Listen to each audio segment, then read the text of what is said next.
ठीक है, सो अब हम सीवीएस कंटिन्यू करेंगे। नेक्स्ट टॉपिक इज जेवीपी, ठीक है, जुगुलर वीनस प्रेशर। जो जेवीपी होता है वो क्या रिप्रेजेंट करता है, सबसे पहले हमें पता होना चाहिए राइट एट्रियम का pressure, that is capillary wedge pressure, ठीक है। राइट एट्रियम के अंदर जो प्रेशर है वो, तो इसमें हमारे पास होती हैं ए, सी, एक्स, वी और वाई। एक्स और वाई डिसेंट है, वेव्स कौन सी हैं, ए, सी, वी। ए क्या है, जब एट्रिया की कॉन्ट्रैक्शन होगी, ठीक है, तो राइट एट्रियम में प्रेशर बढ़ेगा। देन सी क्या है कि जब ट्राइकस्पिड वाल्व क्लोज होगा तब प्रेशर हल्का सा इंक्रीज करेगा, ठीक है। देन इज एक्स डिसेंट आएगा एट्रियल रिलैक्सेशन में। देन वीनस फिलिंग में फिर प्रेशर बढ़ेगा एंड देन वाई डिसेंट आएगा जब वो एम्प्टी करेगा इन दी वेन्स, ठीक है। देन नेक्स्ट इज ये नॉर्मल हो गया। अब ट्राइकस्पिड रीगर्जिटेशन, कुछ कंडीशंस में क्या होता है, ट्राइकस्पिड रीगर्जिटेशन में क्या होता है, वी वेव जो है वो लार्ज हो जाती है, ठीक है। सो ट्राइकस्पिड रीगर्जिटेशन में large V wave and there is Lancisi sign, मतलब कि क्योंकि वो बार बार रीगर्जिटेट करके एट्रियम में ऊपर जाता रहेगा, ठीक है, तो राइट एट्रियम का प्रेशर बढ़ जाएगा। तो इसकी वजह से जो वेंट्रिकल की कॉन्ट्रैक्शन है उस टाइम रीगर्जिटेट होता है ना, तो वेंट्रिकल की जब कॉन्ट्रैक्शन होगी ब्लड रीगर्जिटेट करेगा, ऊपर भी प्रेशर बढ़ेगा, तो ये वी जो है ये एनलार्ज हो जाएगा, large V wave. Lancisi sign क्या है, prominent pulsations of the jugular vein seen in the tricuspid regurgitation, तो जुगुलर वेन में हमें प्रोमिनेंट पल्सेशंस दिखेंगी, that is Lancisi sign. Then next जो टीएस, पीएस, पीएच या टॉफ, ये जो सारी कंडीशंस हैं जिसके अंदर बेसिकली ब्लड कम जा पा रहा है आगे, ठीक है, तो एट्रिया जब कॉन्ट्रैक्ट करेगा ब्लड आगे कम जा पा रहा है, वो कब जाएगा, अगर कोई भी स्टेनोसिस है, ठीक है, ट्राइकस्पिड स्टेनोसिस है या फिर पल्मनरी वाली का स्टेनोसिस है या पल्मनरी आर्टरी हाइपरटेंशन है या टॉफ है, तो ये राइट साइड के उसमें है ना कि ये सब जो है एट्रिया को कॉन्ट्रैक्ट जोर से करना पड़ रहा है, atria has to contract hard in this case, तो देयरफॉर इसमें ए वेव बड़ी हो जाएगी, इसमें क्या होगा, वी वेव बड़ी होगी, इसमें ए वेव बड़ी होगी। देन कंप्लीट हार्ट ब्लॉक में क्या होता है, एक ए के बाद एक और ये कोई कैनन ए वेव आ रही है, ठीक है। सो देर इज, ये बस ऐसे याद कर लो, it is a cannon event, complete heart block is a cannon event, तो कैनन ए वेव्स होती हैं। एट्रियल फिब्रिलेशन में क्या होता है, नेक्स्ट एट्रियल फिब्रिलेशन में एब्सेंट ही होती है ए वेव, बिकॉज ये एट्रिया की कॉन्ट्रैक्शन से हो रही है, इससे तो कुछ पता ही नहीं है, एट्रिया कॉन्ट्रैक्शन एट्रियल फिब्रिलेशन में कोई पर्टिकुलर प्रेशर ही नहीं है, तो मतलब ये वाली वेव आ ही नहीं पाती, जनरेट नहीं हो पाती। अब दो कंडीशन है जिसमें हमें डिफरेंशिएट करना होता है, that is cardiac tamponade and constrictive pericarditis, ठीक है। कार्डियक टैम्पोनेट में क्या होता है, एक्स जो डिसेंट है वो प्रोमिनेंट होता है लेकिन वाई डिसेंट लॉस्ट हो जाता है, ठीक है। लेकिन कंस्ट्रिक्टिव पेरिकार्डाइटिस में दोनों ही प्रोमिनेंट होते हैं, देखो इसमें एक्स प्रोमिनेंट है, वाई चला गया, इसमें एक्स और वाई दोनों ही प्रोमिनेंट है। तब कैसे याद रखना है कि टैक्स वर्ड याद रखना है बस, ठीक है, कि टैम्पोनेट में एक्स जो है वो प्रोमिनेंट हो रहा है, तो फिर ऑब्वियसली इसमें वाई वो हो रहा है, लॉस हो रहा है, और कंस्ट्रिक्टिव पेरिकार्डाइटिस में दोनों ही प्रोमिनेंट हैं, दूसरे वाले में दोनों प्रोमिनेंट हैं, ठीक है। सो पेरिकार्डाइटिस में पे टैक्स दैट इज पी के साथ पेरिकार्डाइटिस वाई और एक्स दोनों ही प्रोमिनेंट है। अगर नहीं याद रखना, सिर्फ इतना याद रखो टैक्स क्या, और उससे आपको पूरा याद आ जाएगा। अब इसके अंदर और क्या होता है, सबसे पहले कार्डिक टैम्पोनेट, ठीक है, इसमें होकर आए टैम्पोनेट में, देखो ये हार्ट है, उसके आसपास फ्लूइड है, accumulation of fluid under pressure in the pericardial sac causing impaired ventricular filling and decrease cardiac output, ठीक है। सो आसपास फ्लूइड एक्यूमुलेट हो गया तो वेंट्रिकुलर फिलिंग नहीं हो पा रही ढंग से क्योंकि साइड में ऑब्स्ट्रक्शन है, तो कार्डियक आउटपुट भी कम होगी। इसमें क्या होता है हमारे पास बैकस्ट्राइड, कार्डियक टैम्पोनेट में Beck's triad there is muffled missing and mounted, मतलब एक तो क्योंकि वो वेंट्रिकुलर फिलिंग नहीं हो पा रही तो वो और ब्लड नहीं भेज पा रहे, ठीक है, तो हाइपोटेंशन हो जाएगी due to obstructive shock. Then blood जो है वो पड़ा रह रहा है, जा ही नहीं पा रहा है ना एट्रियम से, तो basically raised JVP. Then muffled heart sounds, क्योंकि आसपास फ्लूइड है तो कुछ होने नहीं रहा। सो बैकस्ट्राइड क्या है, hypotension due to obstructive shock, raised JVP, muffled heart sounds.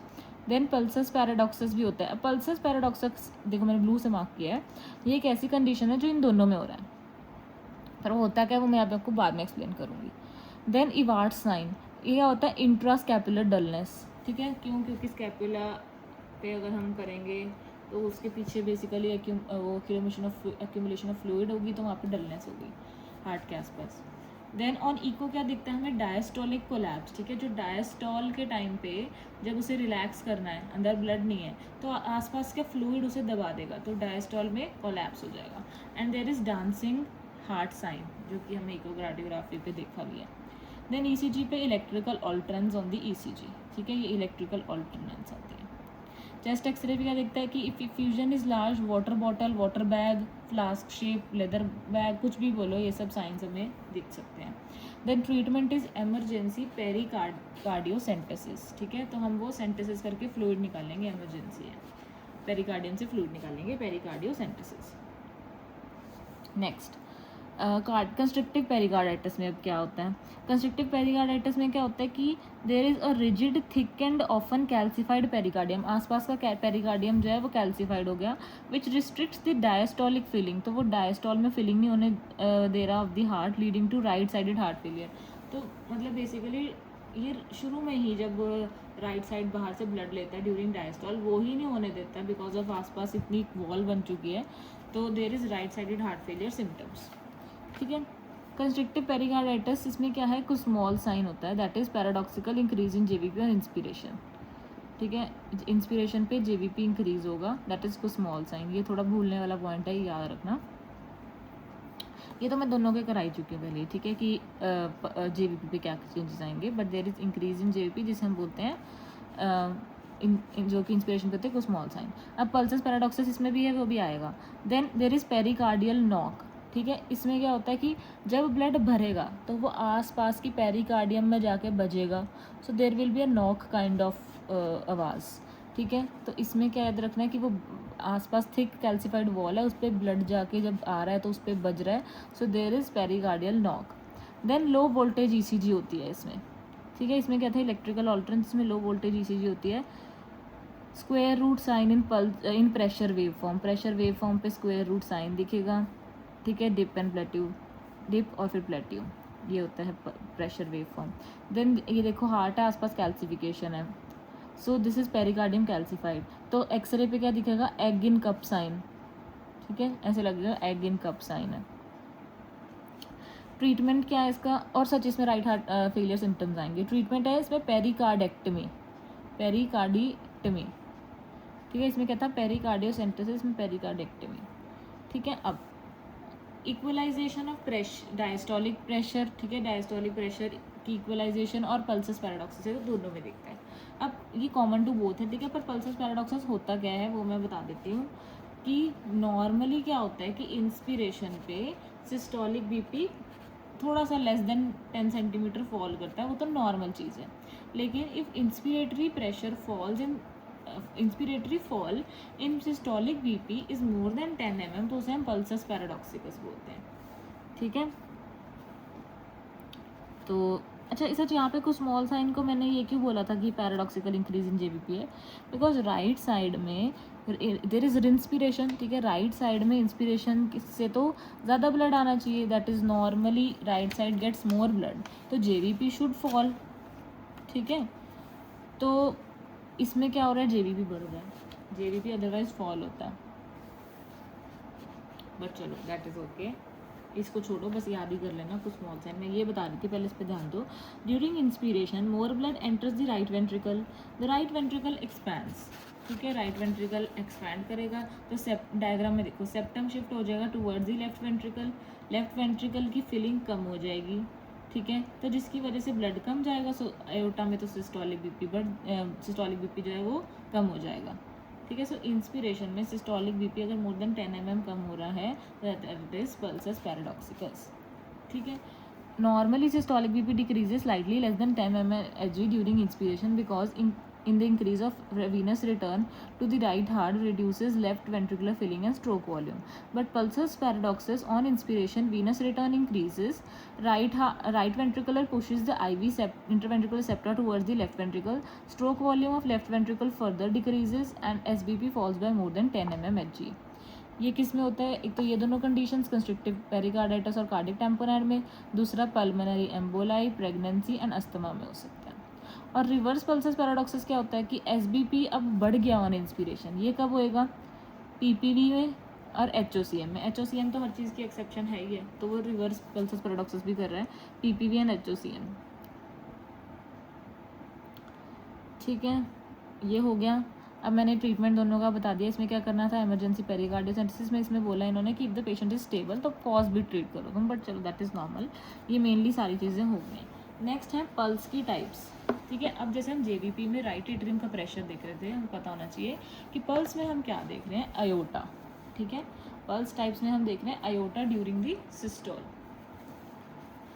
So normal pulse कैसे होती है कि देर इज़, ये ऐसे मतलब इसका इंक्रीज़ हो रहा है, ठीक है, ऐसे ग्राफ, तो there is a notch. Basically normal में एक नॉच होती है जिसे हम बोलते हैं डायक्रोटिक नॉच। तो डायक्रोटिक नॉच क्यों होती है, due to closure of aortic valve. तो एओटा की बात हो रही है, जैसे ही वाल्व बंद होगा तो 1 मिनट के लिए उसका थोड़ा सा प्रेशर फॉल होता है, दैट इज़ अ नॉच। ठीक है, अब कई तरह की पल्सेस, एबनॉर्मल पल्सेस हम देखेंगे। सबसे पहले क्या है, ये भी देख लेते हैं साथ साथ। सो डायग्नोस्टिक नॉच होगी। सबसे पहले है हाइपोकाइनेटिक पल्स। हाइपोकाइनेटिक पल्स कब होएगी, जब लो स्ट्रोक वॉल्यूम होएगी। ठीक है, अयोटा में अगर ब्लड ही कम जा रहा है तो हाइपोकाइनेटिक पल्स तो क्या दिखेगी, इसे हम पल्सस पार्वस एट टार्डस भी बोलते हैं, hypokinetic pulsus parvus et tardus. So a stenosed heart gives a small pulse, obviously, क्योंकि स्टेनोसिस है, अगर अयोटिक स्टेनोसिस है, बेसिकली अयोटा की स्टेनोसिस है, उसके अंदर ब्लड जा ही नहीं पा रहा, तो फिर उसकी पल्स कम आएगी, हाइपोकाइनेटिक। नेक्स्ट क्या है, हाइपरकाइनेटिक। इसमें क्या होगा कि जब अयोटा में ज़्यादा ही ब्लड जा रहा है, ठीक है, हाइपरवोलेमिक स्टेट्स में, so there is bounding kind of pulse. ठीक है, hyper bounding pulse, hypervolemic states, जैसे कि वेट बेरी बेरी, उसमें एयोटिक स्टेनोसिस है, इसमें क्या होगा, aortic regurgitation, pregnancy, anaemia, thyrotoxicosis या हाइपरथायरॉयडिज्म। ठीक है, सो ये सारी कंडीशंस हो गई, हाइपरवोलेमिक स्टेट्स होगी सारी की सारी। Then next is water hammer pulse और कोलैप्सिंग पल्स। ठीक है, इसमें हमें क्या याद रखना है कि ऐसे इमेजिन करना है कि अयोटा है और उस पर किसी ने हैमर मार दिया, तो वो ऐसे गश से निकलेगा ना बाहर, पर हैमर मार दिया तो अब नॉच चलेगी उसकी। ठीक है, so there is absent dicrotic notch, dicrotic notch नहीं होगी। वो किस में होगा, हैमर किस में मारना है, हैमर अगर मार रहे हैं तो रिगर्जिटेशन हो रही है। ठीक है, ऐसे सोचो अयोटा है, उस पर हैमर मारा, एकदम से ब्लड बाहर आया तो क्या हो जाएगी, रिगर्जिटेशन। ठीक है, वहाँ वापस आ गया ब्लड ना, तो रिगर्जिटेशन होगी।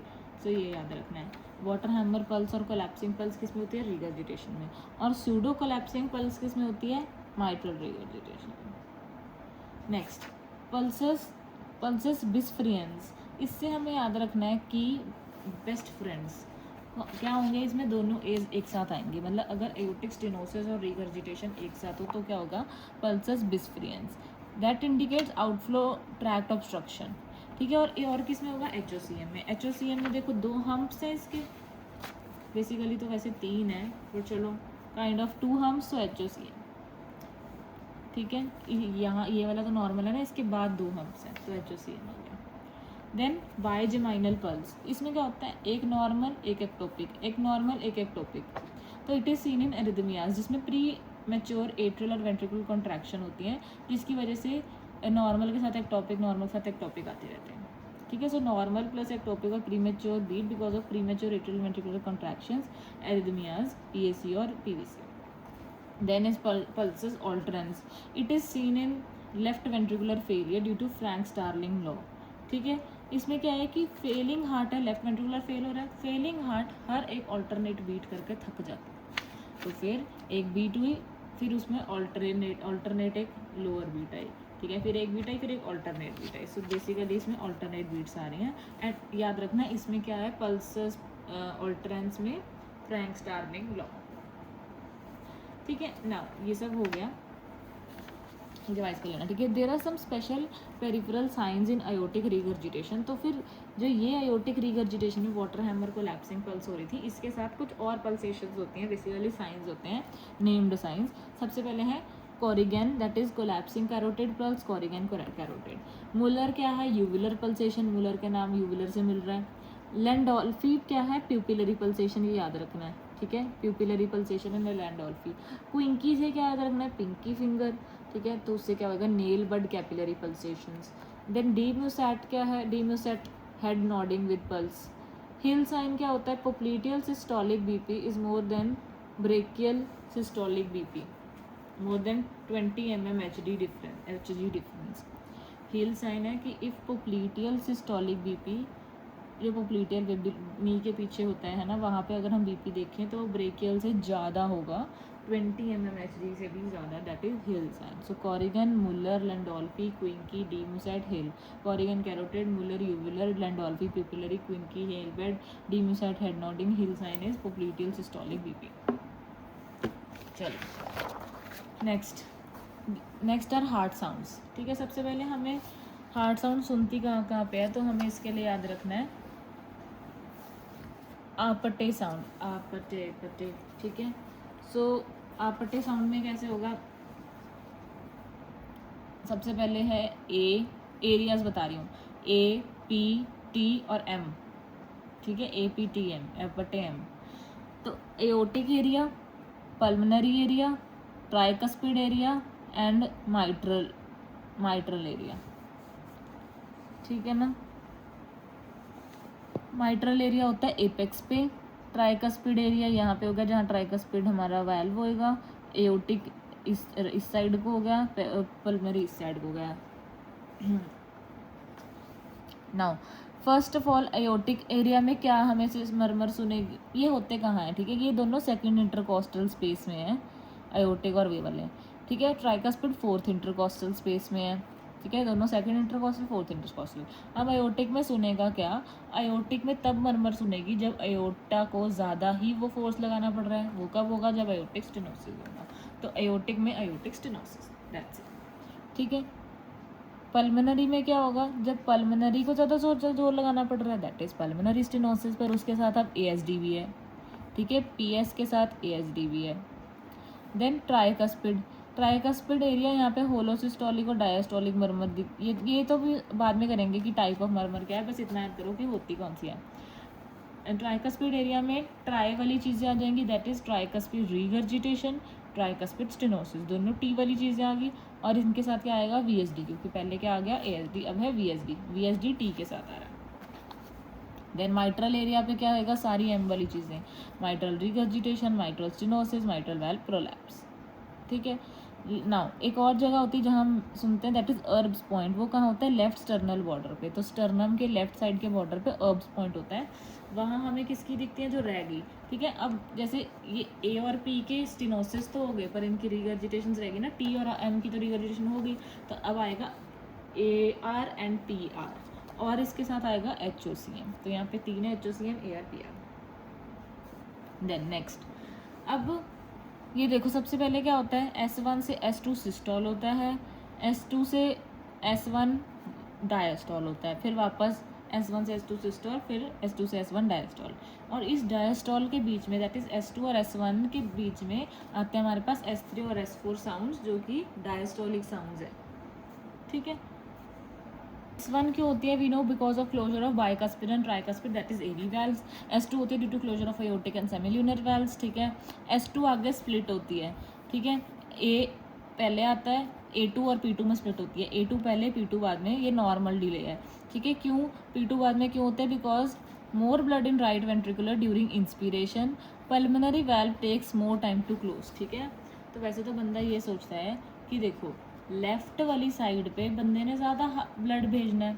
ठीक है, लेफ्ट वेंट्रिकल ने पूरी बॉडी का ब्लड भेजना है, तो उसे लेट क्लोज होना चाहिए। बट उल्टा अयोटा पहले बंद होता है, P2 बाद में, क्योंकि इसमें बच्चों वाला लॉजिक नहीं है। अब ये सब नहीं चलेगा, मोर ब्लड टू दी बॉडी, वो सब नहीं।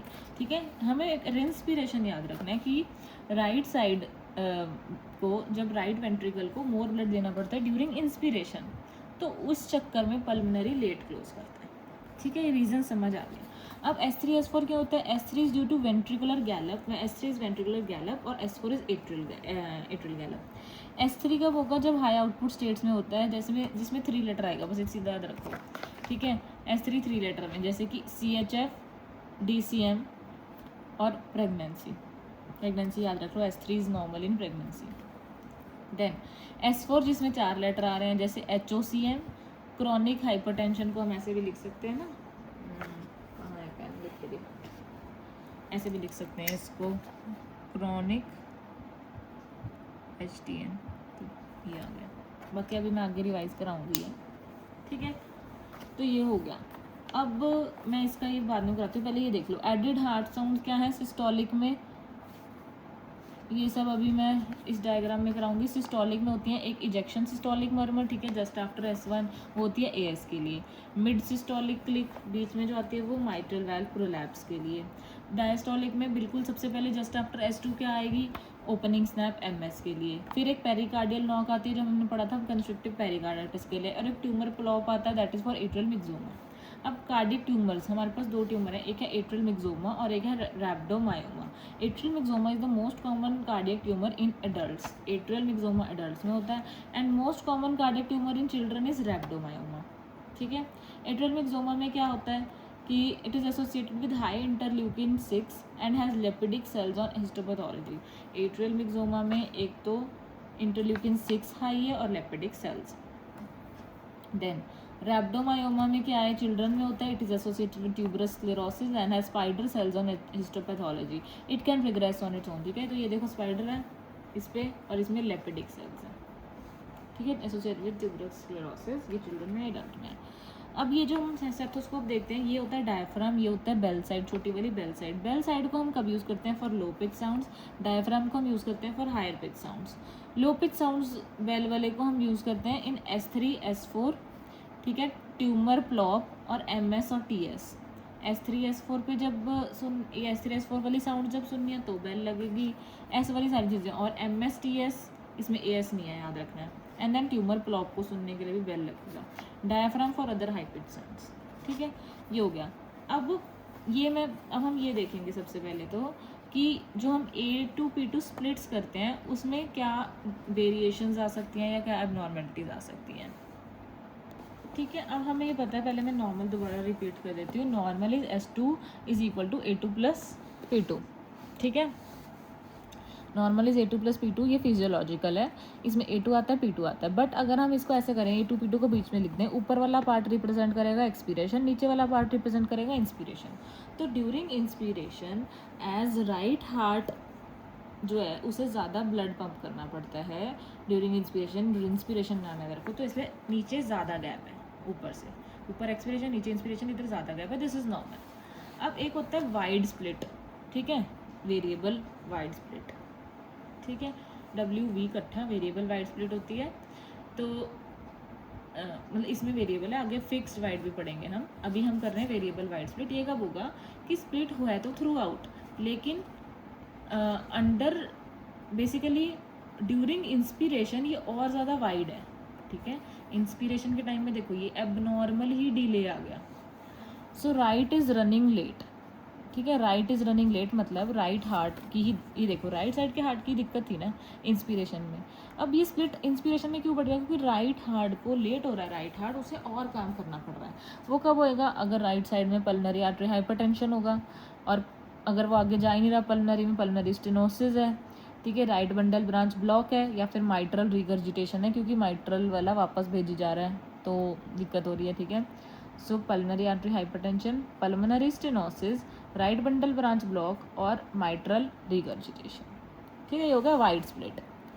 देन फिक्स्ड वाइड स्प्लिट में क्या होता है, it does not change with respiration, इसे इंस्पिरेशन एक्सपिरेशन से कोई फ़र्क नहीं पड़ रहा, ये हुई वाइड दोनों साइड से है, ठीक है, एक्सपिरेशन में भी इंस्पिरेशन में भी वाइड हुई है, but there is fixed wide. इसके एग्जांपल्स हैं ASD और TAPVC, ठीक है। ASD और TAPVC ऐसी पहले से जो होती हैं बंदे को बीमारियाँ, ठीक है, उनमें इसको काम नहीं, बस ये ऐसे ही काम करता है, ज़्यादा ही वाइड है ये। लाइक ASD देखो, ऑलवेज स्प्लिट एंड डी से डज नॉट चेंज, ठीक है, फिक्स्ड है, स्प्लिट है, ऑलवेज है।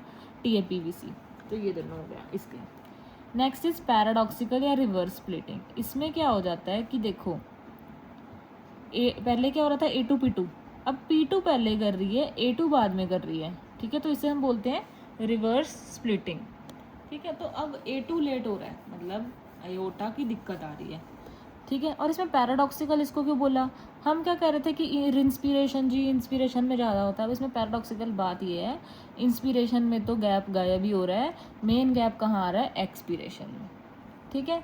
इसमें क्या एग्जांपल्स हैं इसके, जिसे अयोटा में ज़्यादा काम करना पड़ेगा, लेफ्ट A2 लीव्स लेट, तो फिर जैसे aortic stenosis, left bundle branch block और हाइपरटेंशन। ठीक है, तो वाइड स्प्लिट किस में हो रहा था, जिसमें राइट को दिक्कत आ रही थी, एबनॉर्मल डिले आ रहा था इसमें नीचे इंस्पिरेशन में, pulmonary artery hypertension, pulmonary stenosis, right bundle branch block, mitral regurgitation.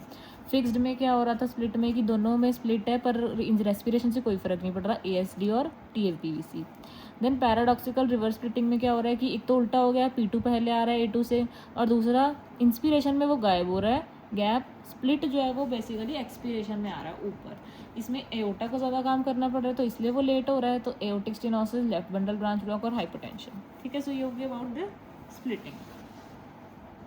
Next, अब कंफ्यूज होने से बेटर कि किस में सिस्टोलिक है किस में डायस्टोलिक है, सिर्फ एक याद रख लो कि AS में सिस्टोलिक होती है, पहली वाली याद रख ले कि AS में सिस्टोलिक मरमर होती है। तो बस अब इसको M के साथ उल्टा करते रहना है। अगर AS में सिस्टोलिक है, ठीक है, तो MS में क्या हो जाएगी, डायस्टोलिक। ठीक है, AS में अगर सिस्टोलिक है तो MR में सिस्टोलिक, और MS में क्या हो जाएगी, डायस्टोलिक। ठीक है, तो M और मतलब S और R को उल्टा करते रहो, AM को उल्टा करते रहो, तो बस एक याद रखो, AS क्या है, सिस्टोलिक। ठीक है, अब वैल्वुलर डिसऑर्डर्स, ये करने से पहले एक बारी हार्ट साउंड्स को दोबारा देख लो। ठीक है, कि हमने क्या किया, S1 से S2 सिस्टोल था, S2 से S1 दोबारा डायस्टोल था। S1 के जस्ट बाद क्या आता है, S1 के जस्ट बाद एक इजेक्शन सिस्टोलिक के टाइम पे इजेक्शन सिस्टोलिक क्लिक आएगी, वो किसकी होगी, AS की। ठीक है, और वो कैसी होगी, क्रिसेंडो डिक्रिसेंडो। अब जो हमने याद करी है AS सिस्टोलिक, वो है पहाड़ वाली, दैट इज क्रिसेंडो डिक्रिसेंडो। देन इसके बाद आती है बीच में एक mid systolic click, that is इसमें क्या होता है, MVP। ये किस में होता है, MVP associated with मार्फन्स, AD, PKLD, कुछ भी पता नहीं क्या ये ADPCK जो भी है। ठीक है, तो ये वो है मिड सिस्टोलिक क्लिक। इसमें क्या होता है, सिस्टोलिक तो है ही पर इसमें है लेट सिस्टोलिक। ठीक है, लेट सिस्टोलिक या फिर you can say late crescendo, सिर्फ बढ़ ही रहा है ना ये। चलो अब S2 आ जाता है। S2 के जस्ट बाद क्या आता है हमारे पास, ओपनिंग स्नैप MS की। इधर था AS, इधर है MS, ओपनिंग स्नैप, क्योंकि अब ओपन हो रहा है ना S2 में, डायस्टोल है तो ओपन होना पड़ेगा। देन इसमें आते हैं हमारे पास अर्ली डायस्टोल में एक एक्स्ट्रा S3 और लेट डायस्टोल में S4। एक बीच में आता है pericardial knock which is seen in constrictive pericarditis, एक होता है mid diastolic block which is seen in atrial myxoma. ठीक है, यहाँ पे है AS एट्रियल स्टेनोसिस। इसको एक बार समझने की कोशिश करो कि एट्रियल स्टेनोसिस नहीं होता यार, एयोटिक स्टेनोसिस होता है, मैंने गलती से बोल दिया। एयोटा में स्टेनोसिस हो रखा है। ठीक है, तो S1 तो क्लोज्ड है, AV वेल्व सारे क्लोज्ड है, मतलब S1 तो के बाद ही आ रहा है ये तब आएगा जब S1 क्लोज करके अब यहाँ से ब्लड यहाँ जाना है, तो ब्लड एयोटा में जाएगा, बट स्टेनोसिस है तो आप ऐसे लगेगा कि इजेक्शन क्लिक हो रही है। इतना समझने की मैंने तो याद ही कर लिया वैसे, चलो पर साथ साथ समझा रही हूँ। MVP में क्या होता है, माइट्रल वाल्व जो है वो वापस से प्रोलैप्स करता है। ठीक है, so during systole from mid, बीच में से शुरू होएगा इसका प्रोलैप्स। ठीक है, so till the end of the systole अब ये ऐसे ही रहेगा। ठीक है, सो बीच में से शुरू के एंड तक क्रिसेंडो पैटर्न है इसका मिड में। देन MS में क्या होता है कि S2 के बाद है, मतलब इनके खुलने के बाद। ठीक है, सो ये खुल गए लेकिन इसकी स्टेनोसिस है, now they are open, but MS है माइट्रल की स्टेनोसिस हो रखी है। ठीक है, तो S2 क्लोज हो गए, तो फिर जब S2 क्लोज हो गया और ये बेचारा वैसे ही बुरा हाल हो रहा है इसका, तो इसलिए इसमें ओपनिंग स्नैप आएगी। देन ये है एट्रियल मिक्सोमा, देखो ऐसा ट्यूमर होता है, ब्लड फिल्स। इसमें क्या होता है कि डायस्टोल में ब्लड नीचे जा रहा है तो ये बज रहा है, तो ये डायस्टोल में होता है। This myxoma falls into the ventricle और impact produces the block. Next, pericardial knock in constrictive pericarditis में क्या होता है, after S2 AV valves open, ventricles start filling rapidly but suddenly stops and hits the rigid non-compliant pericardium। मैंने आपको पहले ही समझा दिया हुआ। ठीक है, अब जो दो हमने हार्ट साउंड्स करी S3 और S4 उनके बारे में पढ़ लेते हैं। S3 में टू मच ब्लड है, S4 में टू स्टिफ वेंट्रिकल है। वैसे मैं इनके एग्जाम्पल्स करा चुकी हूँ पर लॉजिक समझने के लिए। S3 में क्या हो रहा है, early diastole, late diastole, too much blood, rapid ventricular filling हो रही है into the already dilated ventricle, ठीक है, पहले से ही डायलेटर और भर रहे हो, टू मच ब्लड आ रहा है तो वॉल्यूम ओवरलोड है, तो वो वॉल्यूम ओवरलोड वाले केसेस में है, जैसे कि CHF, DCM, pregnancy, volume overload वाले केसेस। S4 में क्या है, टू स्टिफ वेंट्रिकल, मतलब एट्रियल कॉन्ट्रैक्शन हो रही है against the stiff non compliant ventricle, ये क्रॉनिक हाइपरटेंशन और एट्रोसिया, ठीक है। सो ये हमने देख ली चीज़ें। अब हम ये फ्लो चार्ट देख लेते हैं। Valvular murmurs can be systolic, diastolic. Diastolic में जो दो है वो मैंने पहले ही बता दी, MS और AR, ये करके देख लेना अगर नहीं याद आ रही है, ठीक है, AR MS। तो इसमें पहले डायस्टोलिक ही करा देती हूँ। इसमें क्या होता है, एक तो होती है AR में क्या होगा, हाई पिच ब्लोइंग मर्मर आती है, अर्ली डायस्टोलिक डी क्रिसेंडो होती है, ठीक है, डी क्रिसेंडो है, अर्ली डायस्टोलिक S2 के बाद ही है ना आ रही है, ये दोनों S2 के बाद आ रही है। सो अर्ली डायस्टोलिक है, डी क्रिसेंडो AR, ये हाई पिच ब्लोइंग मर्मर है, ठीक है। अब MS में मैंने पहले बता दिया था कि जस्ट उसके बाद आती है, ठीक है, MS में ओपनिंग स्नैप। अब MS में क्योंकि ये S2 के जस्ट बाद आ रही थी ना ओपनिंग स्नैप, तो जितना ये S2 के पास होगी उतने ही ज़्यादा MS सीवियर होगा, ठीक है। तो decrease interval between S2 and opening snap को रिलेट्स विद सीवियरिटी। अब इसमें होगा क्या, mid to late diastolic murmur with pre systolic accentuation, ठीक है, बीच में मिड टू लेट में आ सकती है murmur, but there will be pre systolic accentuation. Why, because mitral stenosis है, ठीक है, जब वो सिस्टोल कर रहे हैं तो स्टेनोस हुआ, ठीक है, तो तभी आएगा। Low pitch best heard with bell of stethoscope, ठीक है, इसको मैंने S वालों में उधर बताया था कि इसे बेल से सुनना है, so this is low pitch. ये देखो AR, इन दोनों में फ़र्क क्या है, ये हाई पिच है, ये लो पिच है। इसमें क्या है, pre systolic एक्सेंचुएशन is lost in atrial fibrillation, क्योंकि वो एट्रिया को कॉन्ट्रैक्ट ही नहीं करना आता है तो लॉस्ट ही होगी। एट्रियल फिब्रिलेशन में वो भी लॉस हो गया था, A वेव इन JVP, ये भी लॉस हो गया। और ये मैंने बता दिया, decrease interval between S2 and OS correlate with severity. Then अगर सिम्टोमेटिक या सीवियर है वो कब होगा, जब माइट्रल वाल्व का area is less than 1.5 centimetre square, या फिर एट्रियल फिब्रिलेशन है या PAH है। तो हम इसकी मैनेजमेंट कैसे करेंगे, माइट्रल वाल्व को रिप्लेस करके। ये होगी हमारी डायस्टोलिक मर्मर्स ARMS। नेक्स्ट है हमारे पास वो सिस्टोलिक मर्मर्स।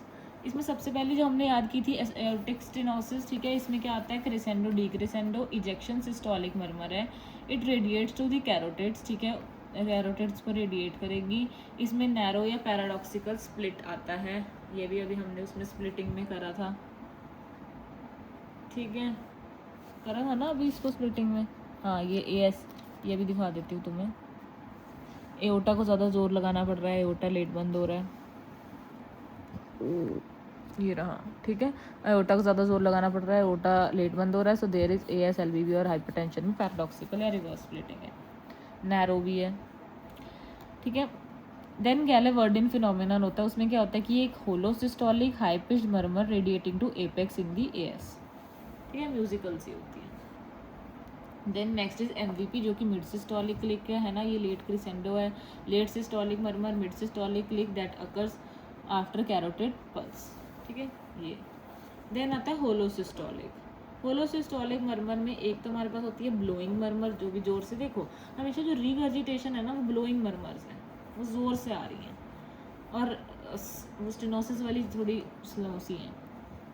अब ब्लोइंग मर्मर है MR और TR की। MR वाली जो है वो रेडिएट करेगी टू एक्सिला साइड में, TR वाली ट्राइकस्पिड एरिया में सुनेगी हमें, एंड इंक्रीजेज ऑन इंस्पिरेशन, ये तो शुरू लग बात है। देन हार्श साउंडिंग, अगर हार्श साउंडिंग होलोसिस्टोलिक मर्मर है तो वो किस में होती है, VSD में। Loudest at the tricuspid area, ये हम कर चुके हैं पहले कि कहाँ पे सुनती है। देन एक ये कंटिन्यूस मशीनरी मर्मर होती है, ठीक है, वो किस में होती है, पेटेंट डक्टस आर्टेरियोसिस में। It is heard in left intraclavicular area. Infra है शायद, मैंने इंट्रा क्यों लिख दिया, I think this should be infra, ठीक है। अब there are other systolic and other diastolic murmurs. Other systolic में क्या आता है, Still murmur and Carvallo murmur, ठीक है। डायस्टोलिक में क्या आती है, Austin Flint, Graham and Carey Coombs. सबसे पहले आती है अदर सिस्टोलिक मर्मर, जिसमें स्टिल मर्मर में ऐसे याद, क्योंकि आपको स्टिल से क्या याद होता है, स्टिल बेबी, ठीक है, तो बेबी से रखना पीड्स, तो जो स्टिल मर्मर है बच्चों में होती है पीडियाट्रिक एज ग्रुप में, तो there it is a benign flow murmur in paediatric age due to increased carbon monoxide, ठीक है। देन कैरवेलोसाइन, ये क्या है कि ट्राइकस्पिड रीगर्जिटेशन की मर्मर है, ये वाली ट्राइकस्पिड रीगर्जिटेशन में कैरवेलोसाइन होता है, it gets louder with inspiration, उसे कैरवेलोसाइन बोलते हैं, कैराइट वालों, ठीक है, कैराइट वालों, तो राइट साइड में ट्राइकस्पिड है तो ट्राइकस्पिड रीगर्जिटेशन, कार है, ठीक है, कार से ज़्यादा ट्रक, ट्रक से याद रखो ट्राइकस्पिड रीगर्जिटेशन, उसमें इंक्रीज हो जाती है स्पीड, मतलब वो लाउडर हो रही है। देन अर्ली सिस्टोलिक मर्मर में एक्यूट, अर्ली सिस्टोलिक मर्मर किस में होती है, एक्यूट एमआर में, ओके छोड़ो इसे, पता नहीं ISDMV क्या लिखा हुआ है। अदर डायस्टोलिक मर्मर्स क्या होती हैं, Austin flint, it is seen in aortic regurgitation mid diastolic, ठीक है, ये एओटिक रीगर्जिटेशन जिसमें हम देख रहे थे हाई पिच ब्लोइंग, उसमें ऑस्टिन फ्लिंट होती है, AUAR। Then Graham Steell, it is early diagnostic murmur in the pulmonary artery hypertension, ठीक है, याद रखना है स्टील के लंग्स, सब पल्मोनरी आर्टरी हाइपरटेंशन होगा तो पल्मोनरी रीगर्जिटेशन होगी, जिससे कि ग्राहम स्टील मर्मर होगी, ठीक है, PR में। Then Carey Coombs, Carey Coombs is seen is acute rheumatic fever mid diastolic है ये, ठीक है, कैरिकूम रूमेटिक फीवर। तो ग्राहम स्टील मैंने बता दिया, AR नहीं है, छोड़ो, लो पिच्ड हो गया, बस ये हो गया ओवरऑल मर्मर्स, ठीक है, बस ये इसकी थोड़ी पिक्चर मेमोरी बनाओ, एओर्टिक स्टेनोसिस में क्रिसेंडो डी क्रिसेंडो, MVP में लेट क्रिसेंडो, होलो सिस्टोलिक इन MRTR और VSD, इसमें क्या होता है हार्श साउंडिंग, ठीक है, और फिर ये डी क्रिसेंडो होती है AR में, एंड ओपनिंग स्नैप तो पता ही था।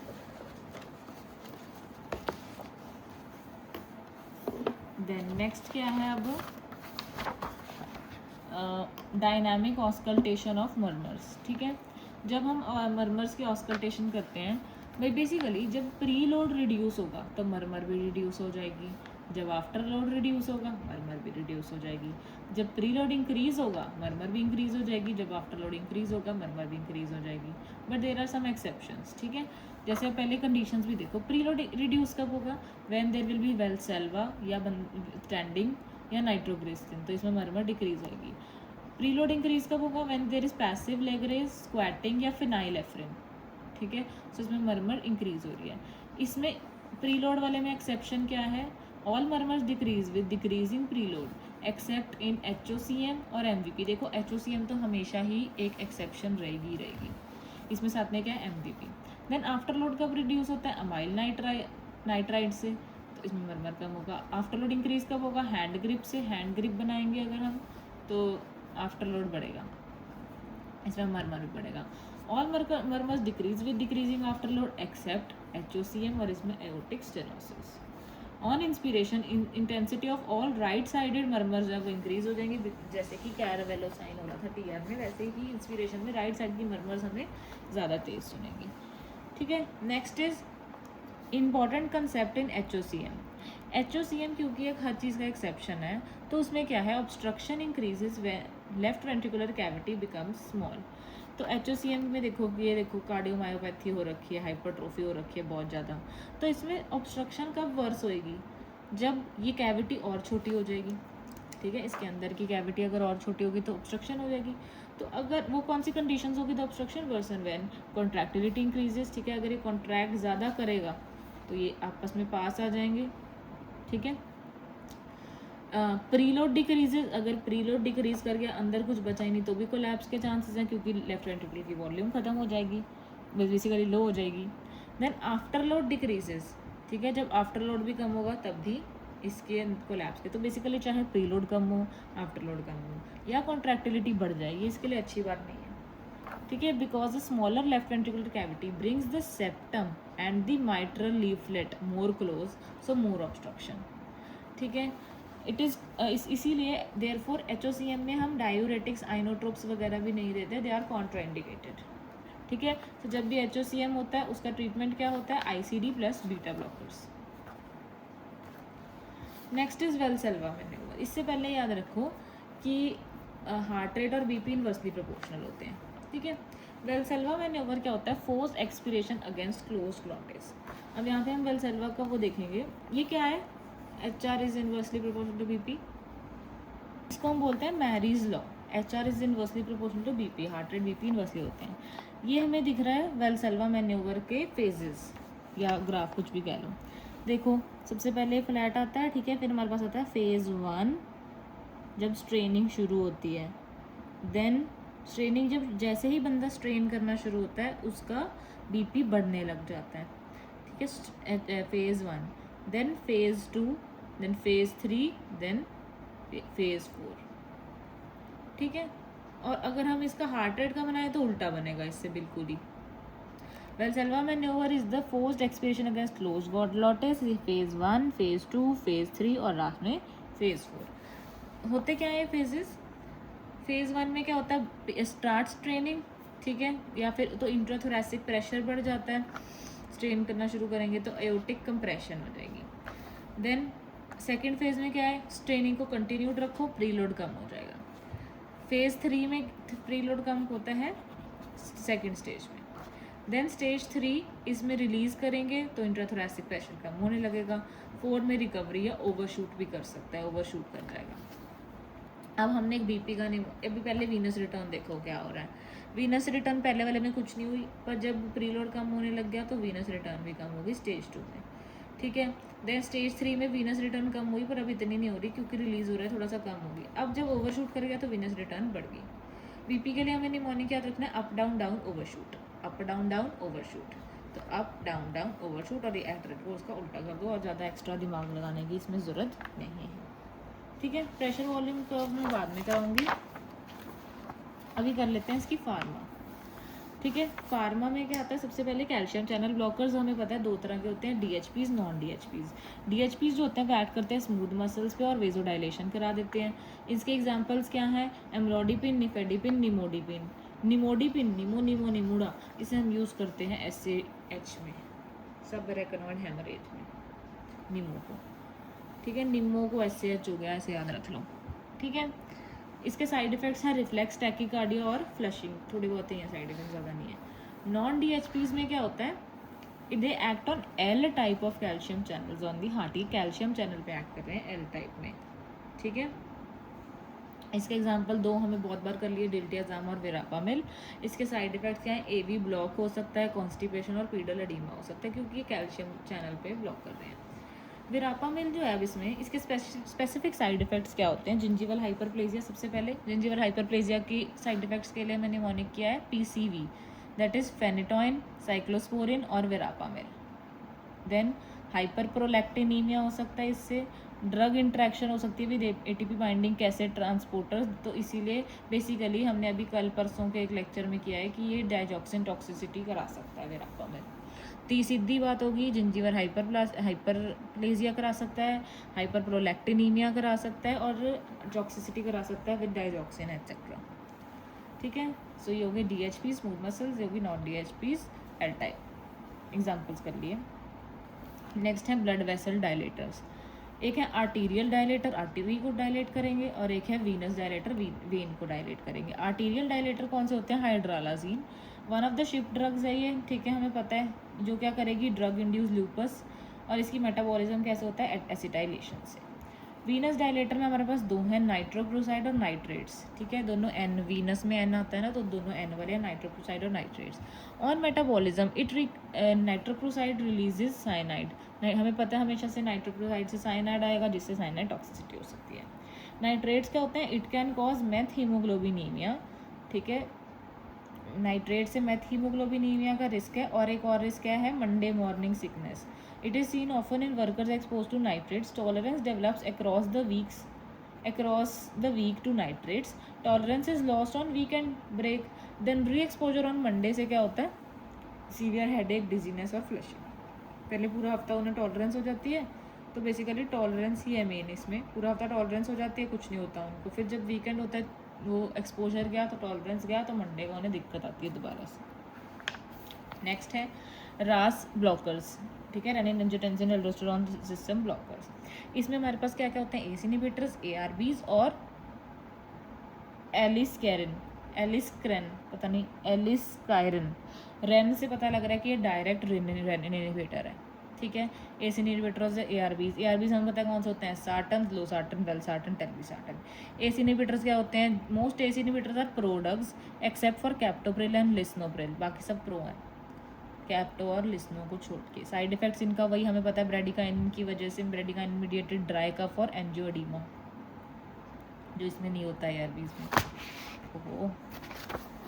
अब नेक्स्ट क्या है, कॉमन साइड इफेक्ट्स ऑफ रास इनहिबिटर्स क्या होते हैं। रास इनहिबिटर्स क्या कर, पहले ARBs की कर लेते हैं, अभी ARBs की बात हो रही है। ये सार्टन्स, इनके एडिशनल प्रॉपर्टीज़ क्या होती हैं, इनकी माइल्ड यूरिकोसूरिक होते हैं, ये uricosuric activity, weak PPRA gamma agonist, तो insulin sensitivity benefit maximum with telmisartan, thromboxane A2B inhibit करते हैं ये, ठीक है। तो ये तीन इनके अतरंगे से वो हैं प्रॉपर्टीज़। अब रास इनहिबिटर्स के कॉमन साइड इफेक्ट्स क्या होंगे कि अगर रास इनहिबिट हो गया, ठीक है, पोटेशियम एक्सक्रीट नहीं हो पा रहा, तो हाइपरकैलीमिया हो जाएगा, जिसकी वजह से मेटाबॉलिक एसिडोसिस हो जाएगा, एंड हाइपोटेंशन, AKI और टेराटोजेनिक। हमें पता है हम प्रेगनेंसी में एस इनहिबिटर्स और ARBs नहीं देते, ठीक है। So hyperkalaemia, metabolic acidosis, hypotension, AKI। Then newer anti anginal drugs, ये कौन से हैं, जैसे कि इवाब्रेडीन क्या कर रहा था, फनी करंट इनहिबिटर था, ठीक है। इन एस्से नोट यहाँ पे किया है इसको पहले ही पेज पे, हाँ यहाँ फनी करंट को इनहिबिट कौन कर रहा था, इवाब्रेडीन। इसका साइड इफेक्ट क्या किया था, ल्यूमिनस फिनोमिना। ईवा के नाम में क्या आ रहा है, स्टार्टिंग में IV, basically VI, that is visual side effects होते हैं इसके, विजुअल या luminous phenomena. Funny current inhibitor in SA node. Then है निकोरेंड्रिल, ये एक पोटेशियम चैनल ओपनर है, निकोरेंड्रिल ओपन करता है पोटेशियम चैनल को। इसका साइड इफेक्ट क्या है, एफ्थस अल्सर्स, ये एक न्यू पॉइंट है, यू कैन फॉरगेट दिस, तो इसे रिवाइज करो। देन है फासूडिल, ठीक है, फासू मीन्स बिल्कुल ही फुस कोई चीज़ करेगा, तो ये रो काइनेज इनहिबिटर है। देन ट्राइमेटाजिडीन, मेटा का मतलब है ये मेटाबॉलिक मॉड्यूलेटर है, that is PFOX inhibitors. It shifts the myocardial metabolism from fatty acid to glucose oxidation, ठीक है। मायोकार्डियम जो फैटी एसिड ऑक्सीडेशन करते हैं, उन्हें ग्लूकोज ऑक्सीडेशन में शिफ्ट कर दिया, मेटाबॉलिक चीज़ कर दी।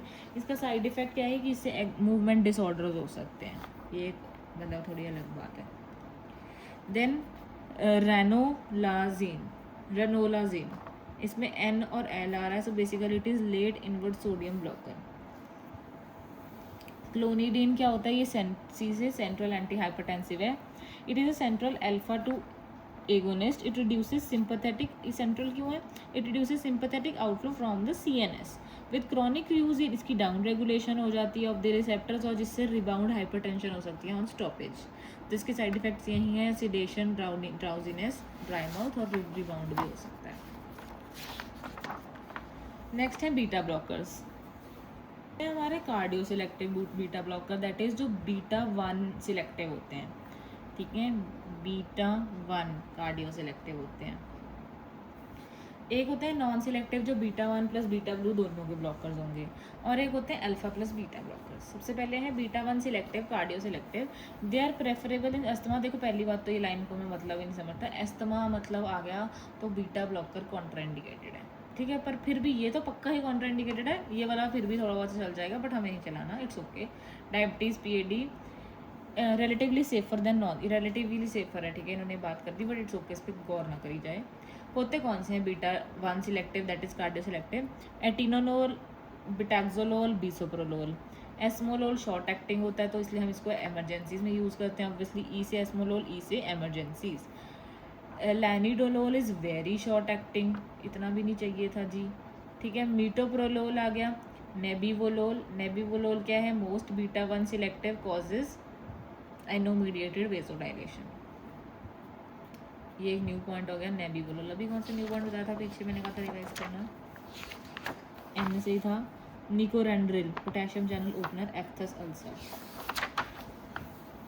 तो इसमें क्या है, नीबोवोलोल मोस्ट सिलेक्टिव है β1, नेबी क्या बोली जा रही है, नेबी, ठीक है, मोस्ट इट, और N से यही एनो मीडिएटेड वेसोडाइलेशन करा देता है। Acetabulol, celiprolol, also pindolol. It has ISA, that is intrinsic sympathomimetic activity. Then non-selective beta 1 beta 2 blockers avoid in asthma, COPD, severe PAD, इन सब में नहीं देना, ठीक है. नाडोलोल ना दो, पहले ही कह रहा है ये मुझे, मैं नॉन सिलेक्टिव हूँ, मुझे ना दो, लॉन्ग एक्टिंग है ये.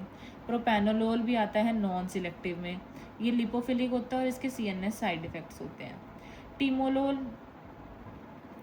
It is used in glaucoma, topical हमें पता है. पिंडोलोल इज ISA अभी बताया था. अल्फा प्लस बीटा ब्लॉकर हमें को पता है कौन से होते हैं, carvedilol, labetalol. It is used in heart failure and also it is calcium channel blocker, ठीक है. हार्ट फेलियर में कार्वेडिलॉल को यूज़ करते हैं. ऑब्वियसली हार्ट फेलियर में बंदे को कोई आएगा बंदा हार्ट फेलियर का, तो उसको हम कार में बिठा कर हॉस्पिटल ले जाएंगे ना. सो कार्वेडिलॉल इज़ हार्ट फेलियर. लेबिटालॉल हमें पता है हाइपरटेंसिव इमरजेंसीज में और प्रेगनेंसी में यूज़ करते हैं. Others is tilisolol, that is potassium channel, एक और नया पोटेशियम चैनल ओपनर पता लगा है, अभी पता लगा था एक निकोरेंड्रिल, अब एक है टीलोसोलोल.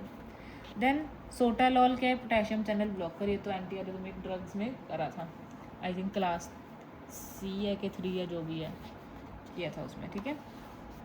Then uses of beta blockers.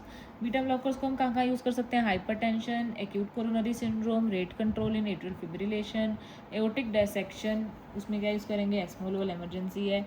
Glaucoma, topical timolol. For propranolol को हम यूज़ करते हैं CNS की चीज़ों में, ठीक है. Performance anxiety, thyroid storm, thyrotoxicosis, akathisia, migraine prophylaxis, essential tremors.